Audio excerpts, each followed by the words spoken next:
Hi, my name is Ekow, and basically, I'm gonna break down my high performance analysis coaching session that I did with Ridwan for his ankle rehabilitation.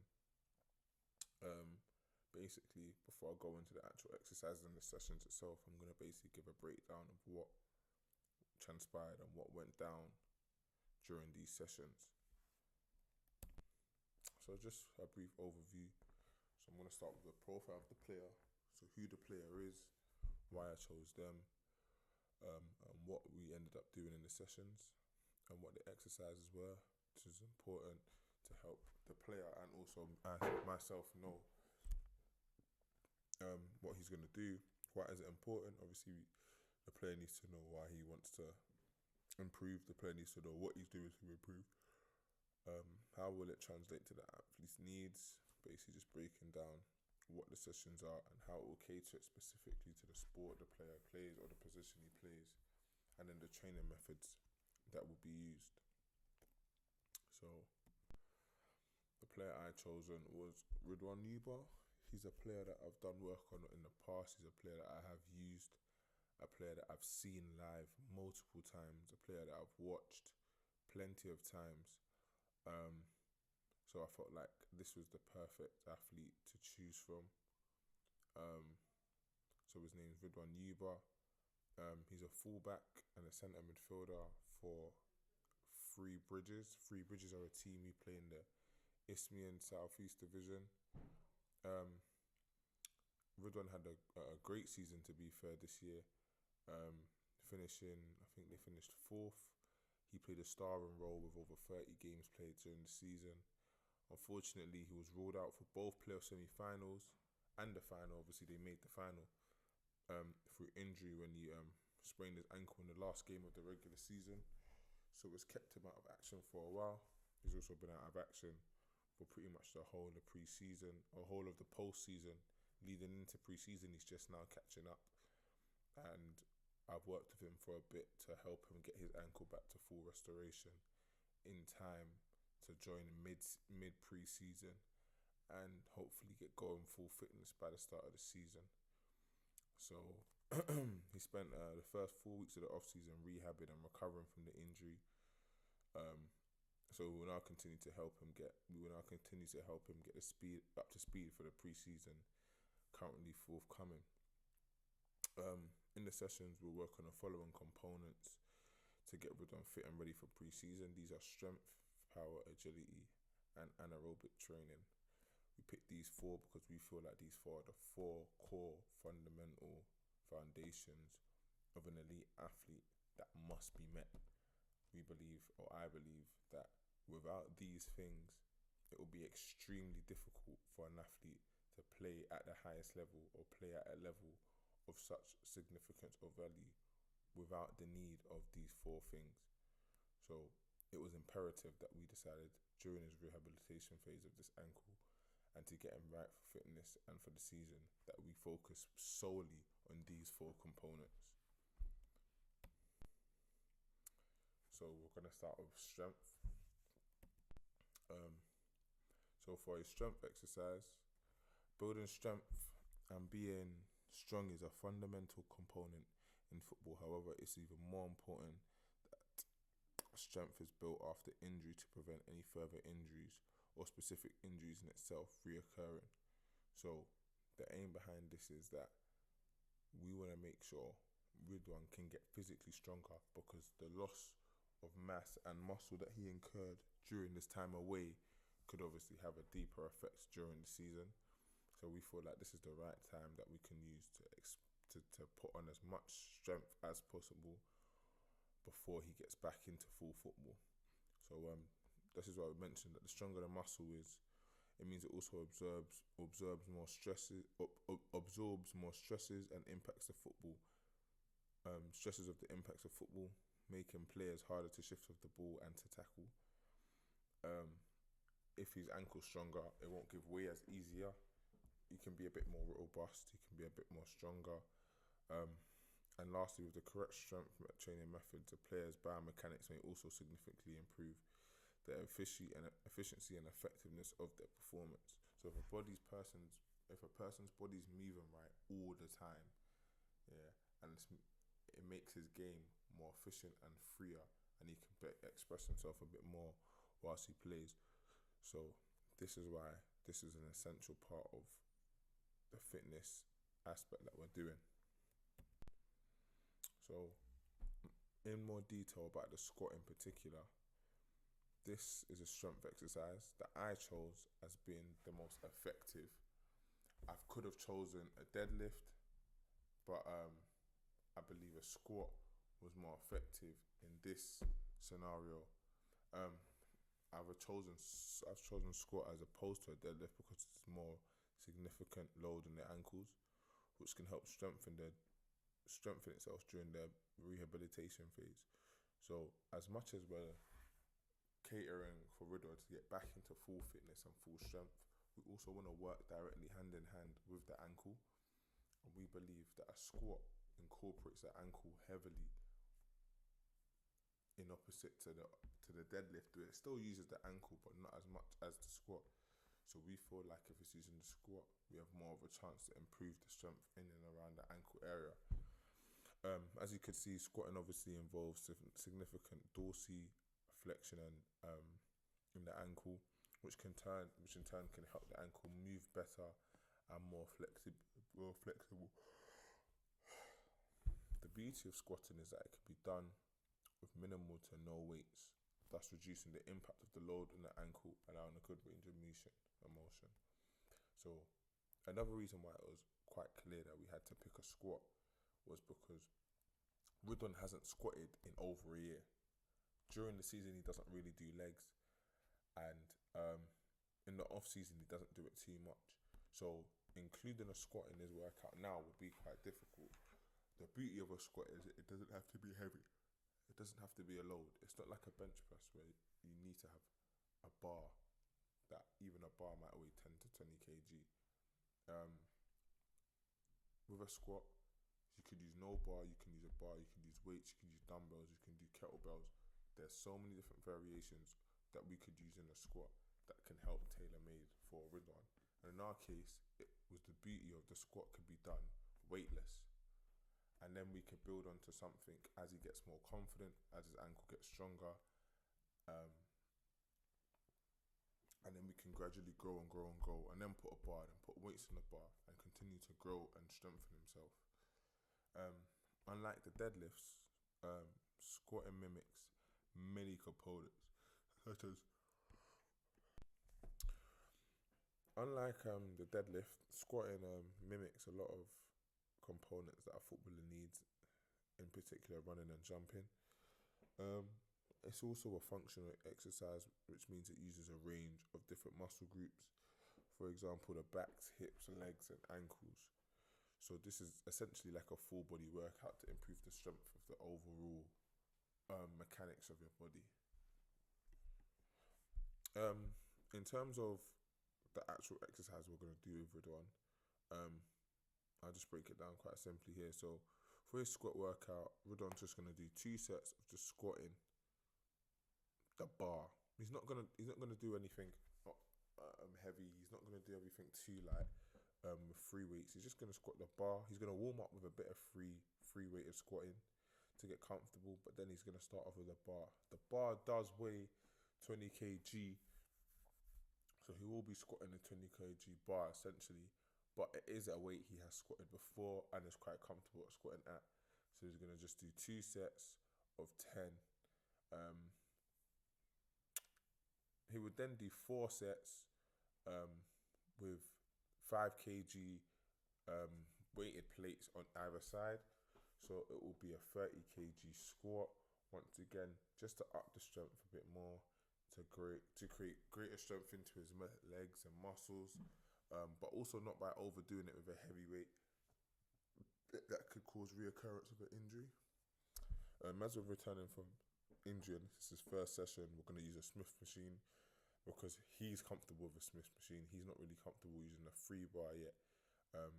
He's happily with the Smith machine that will help him, give him assistance.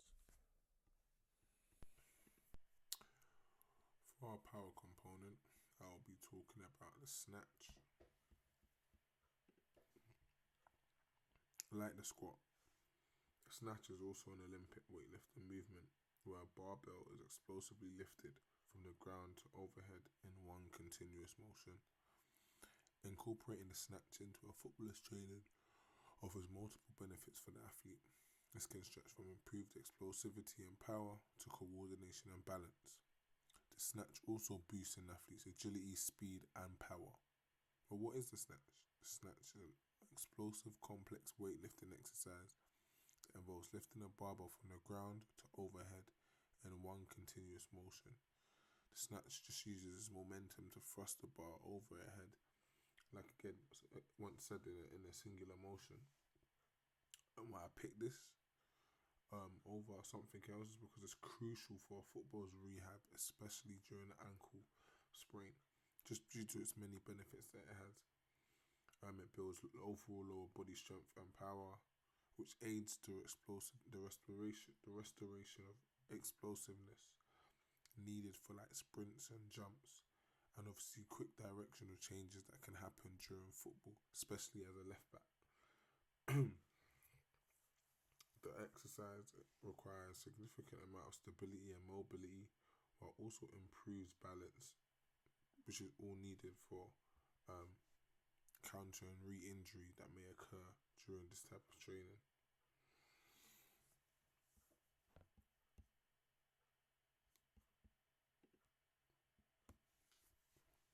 So the snatch is split into 5 phases.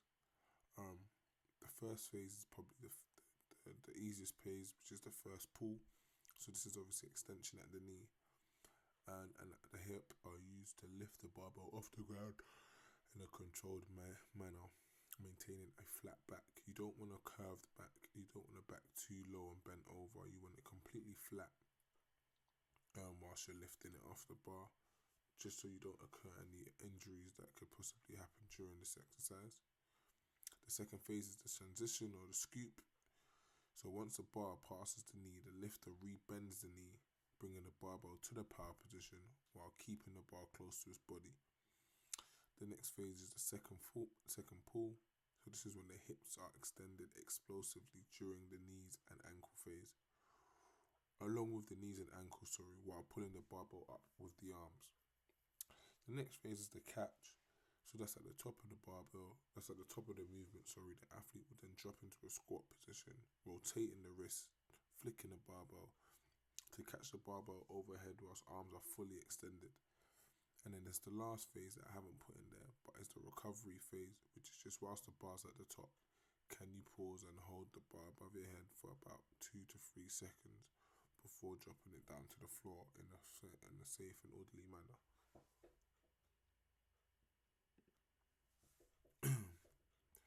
So as Ridwan's new to this exercise, this session will also be mainly aimed at focusing on the correct technique rather than strength. There are numerous components within the snatch, so it's imperative that we get every single fundamental movement correct as he's still recovering from injury, and we don't want it to set him back any further on his journey to full fitness. So the snatch exercise is not quite easy, it's quite complex to do. However, its benefits are the reason why we're performing this exercise. So it's quite clear that we need to make this as easy as possible for Rids during the beginning phase of his training and reintegration into football, because we don't want to pull a muscle or tweak something that could be that could just be unnecessary. So we will start off light, we will start off slow, we will start off learning the basics very well, so Ridwan can understand. So then as we gradually increase the sessions during the week, he becomes more confident doing the exercise, and he also becomes stronger in doing the exercise, which means he can be able to lift heavier weights and be able to move along faster in his rehab program.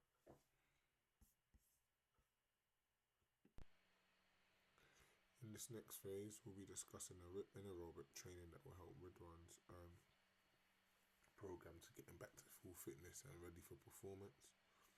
And in particular, we'll be talking about repeated sprint training.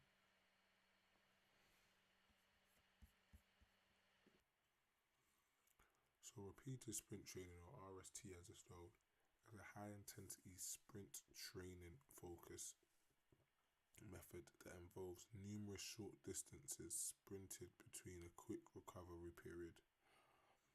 RST, or repeated sprint training, is designed to improve an athlete's ability to perform repeated bouts of high intensity sprints with as little rest as possible, enhancing both aerobic and, in particular, anaerobic fitness. RST is one of the most effective ways to enhance the physiological attributes needed for footballers, enabling players to perform at a high level for the duration of their match. The training provides pretty much sport-specific conditions that mimic games, and help facilitate the transition from the injury list back to the on-field performance.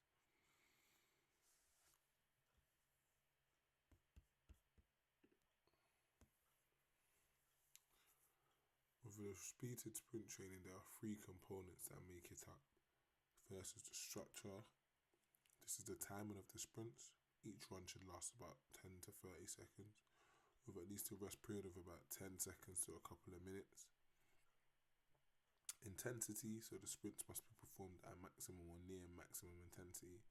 And lastly, you have the recovery, which is recovery periods, which consist of active movements, whether it is a light jog or walking. One thing about the repeated sprint training test that I think plays a big factor into player rehab is the confidence it builds for a player. I know from previous ankle injuries and speaking to a lot of guys with ankle injuries, the biggest thing about them is the transition from is being able to run on the ankle to now, oh, I'm scared if I turn my ankle might roll. So what repeated sprint training does is mentally prepares you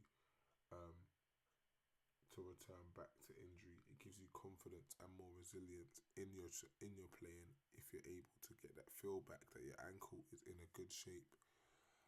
And repeated sprint training does that because it involves turning and it involves at high speeds, which obviously mimics what you do in a game. So for the repeated sprint test training that I've done is I've used the dimensions of a football pitch. Like I said, it gives him the realism that he thinks he's back on the pitch training and working. So the session is about 80 meters long. Each cone is about 20 meters apart. 3 reps, 4 with a 10-second rest between each rep and a 2-minute rest between each set. This is to give him enough time to recover, to go again. But then as, like I said, gradually the sessions increase, the rest time will decrease. And then lastly, the last session and drill we'll go through is our speed and agility drill. This is the change of direction agility training. So COD, or change of direction training, is a specialized form of training with the aim of improving an athlete's ability to change direction efficiently while maintaining speed, balance and control.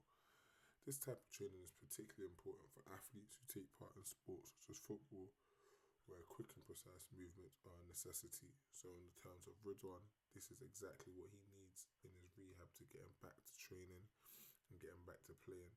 Because especially as a left back, he's going to be put in one-on-one situations where he's going to have to change directions quite swiftly, depending on the winger he's playing against. But also, if he wins duels, how he can transition from defensive positions, defending to getting up into forward areas quite efficiently. Before I go into that, I could just say that COD training is important for an athlete rehabilitation because it specifically targets the skills and attributes needed for the ankle rehabilitation. A bit like mentioned earlier, the game realism in COD training is very, very important and shouldn't be misconstructed. It also rebuilds a lot of confidence and it also strengthens the muscles around the ankle needed for it to be back to its best. So in this drill, same like the other one, it's 80 meters long in length, 3 reps each, 4 sets. Rest between each rep is slightly longer. This is because this drill takes a lot more out of you and is longer. and then the rest between the sets are about 2 minutes. But once again, that will change as we progress through the sessions, and he does get more confident and fitter as we go along. And then now we'll go into the actual sessions as well, so you can see what we got up to. This is just a warm-up activity, just to get you ready to change direction on a turn as sharp as possible. So you've got 2 cones on your right and your left. We're gonna work my left and right, so the opposite to you. So my left is that one, my right is that one. Yeah. So it'll be a bit confusing, but it works the brain a bit. So you're just gonna be bouncing on your toes. And if I shout left, I'll point. If I shout left, just go to that cone, touch it, and you're back into the center. Yeah? Do you understand? Yeah. We're gonna do this as a warm-up activity for about a minute. Yeah? Ready? Bouncing, bouncing. Left, get there, good. Bouncing, left, get there, good. Bouncing. Right, good. Back in, bouncing. Left, good. Back in, right, good. And bouncing. Turn, left, back in there, bouncing. Right, back in there, and rest. You're doing a repeated sprint test. So you're gonna sprint from this cone, this line, about 30% to the red, from the red to the white. You're gonna sprint out your drive freeze. So here, between this cone and this red, you're just opening up easy, about 30-40%. This cone, when you get to this cone, it's probably gonna be about 60%. As soon as you hit that first orange, you're sprinting to the yellow, this white line here, at 100%, sprinting back to the orange at 100%, sprint to the top at 100%, and then you're gonna finish through these cones at 100%. Yeah? So you're gradually building it up. And then once you hit that orange, there, back here. Yeah? When you're ready, go, nice and sharp. Good. All the way, push it. All the way to the top. Sprint all the way through, sprint all the way through. Finish through the cone. Good. When you're sprinting, just as you turn, to keep as much speed and momentum as possible, yeah, you're gonna turn off the ankle that finishes closest to the cone when you get there to turn. So for example, if it's the right foot, yeah, you're gonna get there, launch off the right foot and explode out. If it's the left foot, launch off the left foot and explode out. Yeah. Also, this helps with your ankle mobility, working the ankle, getting the sprained ankle used to turning and changing direction as we're trying to rehab it and strengthen it. It'll help with the flexibility and mobility whilst also strengthening it. So just remember, when you get to the cone, launch off the cone that's furthest to the foot that's closest to the cone, launch off it, sprint back, and then alternate. Left, launch off it, sprint back.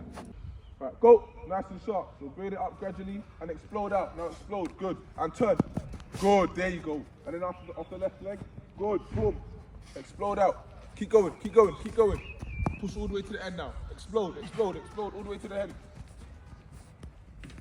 Good. And then rest. Primarily, we're working on the change of direction and agility. Once again, working on your ankle mobility and stability. And then we'll probably incorporate a de-acceleration drill as well, just to get you more prone to injury prevention. So what we're going to do is you're going to work your way through in and out these cones. And so once you hit this cone here, you're going to stride out to this one in here, round that one, round this one, hit that one and sprint to the orange. But you de-accelerate at the orange cone.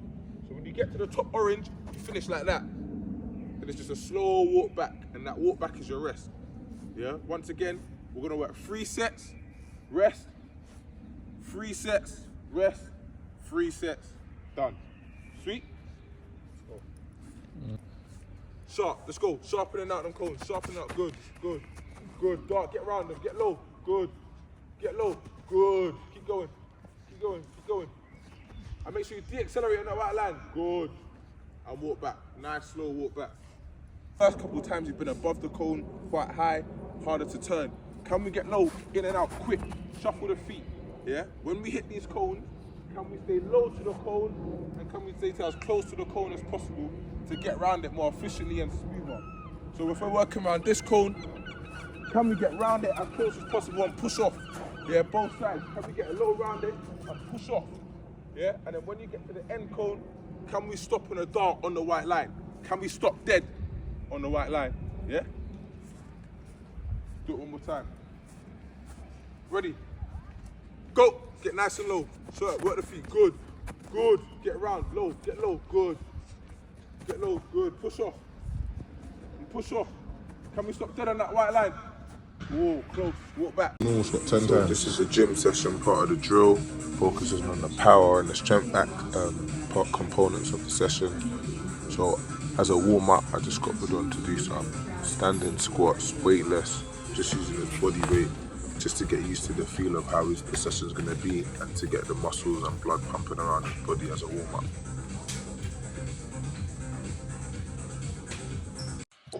So in this part of the session, I just took stills of Ridwan's body position during the squat in the standing and lower phase, just to give me some knowledge as the sessions go on. I could use for reference to see if he's improved his posture and his stance over time.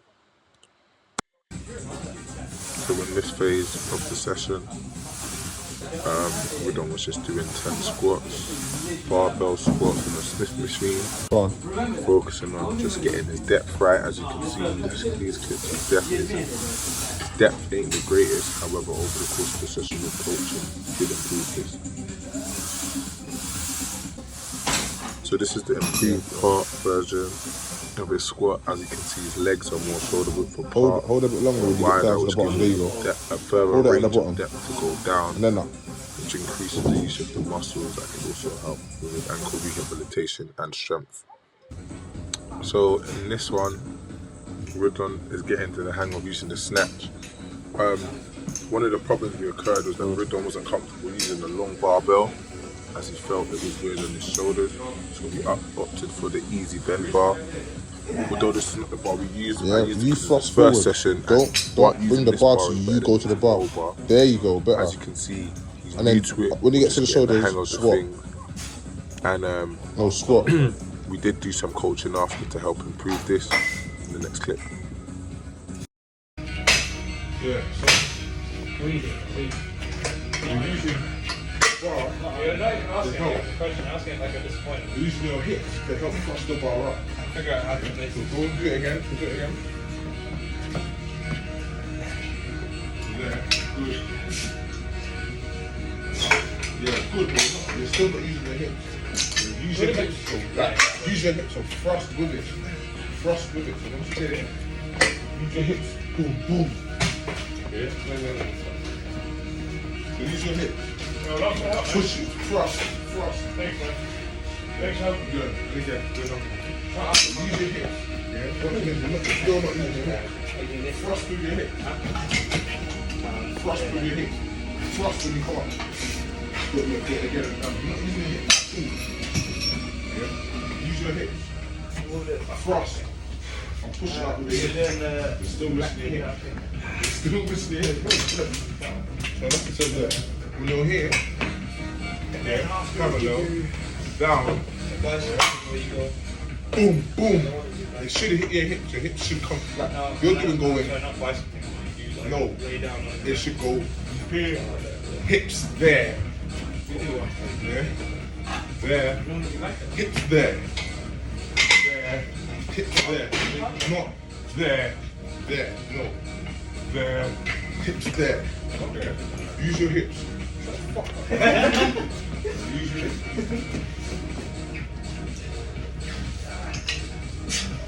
Still bypassing the hips. Still bypassing the thrust forward on it. Thrust forward on it.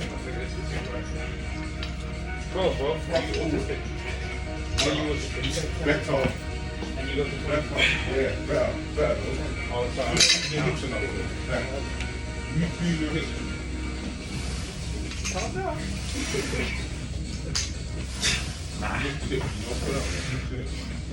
Have a rest.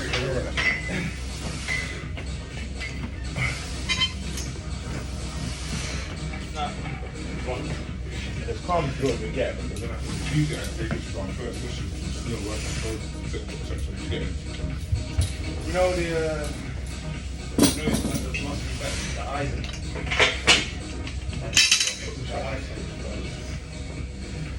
Show you the picture.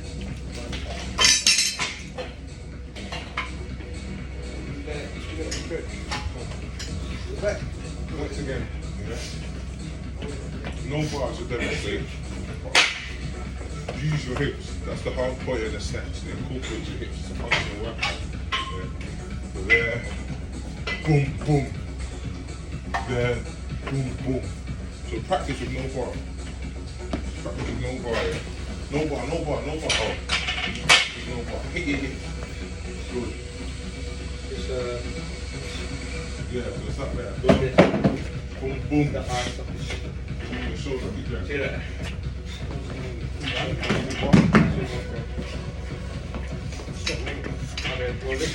Yeah, but don't come the bar, you bring the hips. There's a difference. Yeah. That way, yeah. Yeah, straight that. Let it pull you. That's all. And again, take your time, look up. Pull you. Good stretch. So just to some of the limitations that we faced during these sessions, one was the location of the gym session. I was working around my athlete. I was working around Ridwan. That was his gym. That was his local gym. He didn't want to go anywhere else. He didn't want to use any other facilities. He wanted to be in his local gym. So because of that, going there was a lack of space that I would have liked. There was also a lack of equipment. As shown in the session, we used the easy barbell instead of an actual barbell.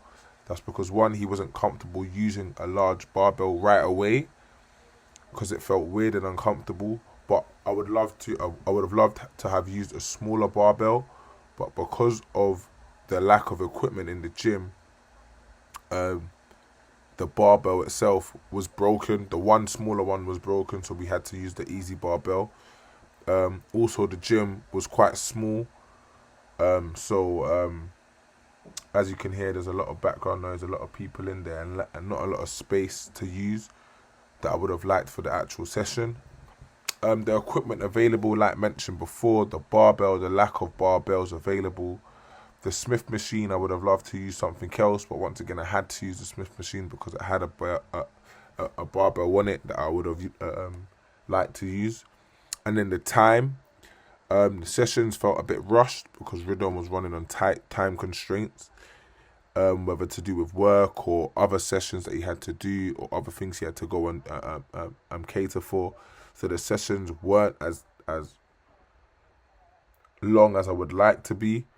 But like I said, these were only the first sessions of many, and the other sessions weren't really like this, so it wasn't that bad in the grand scheme of things.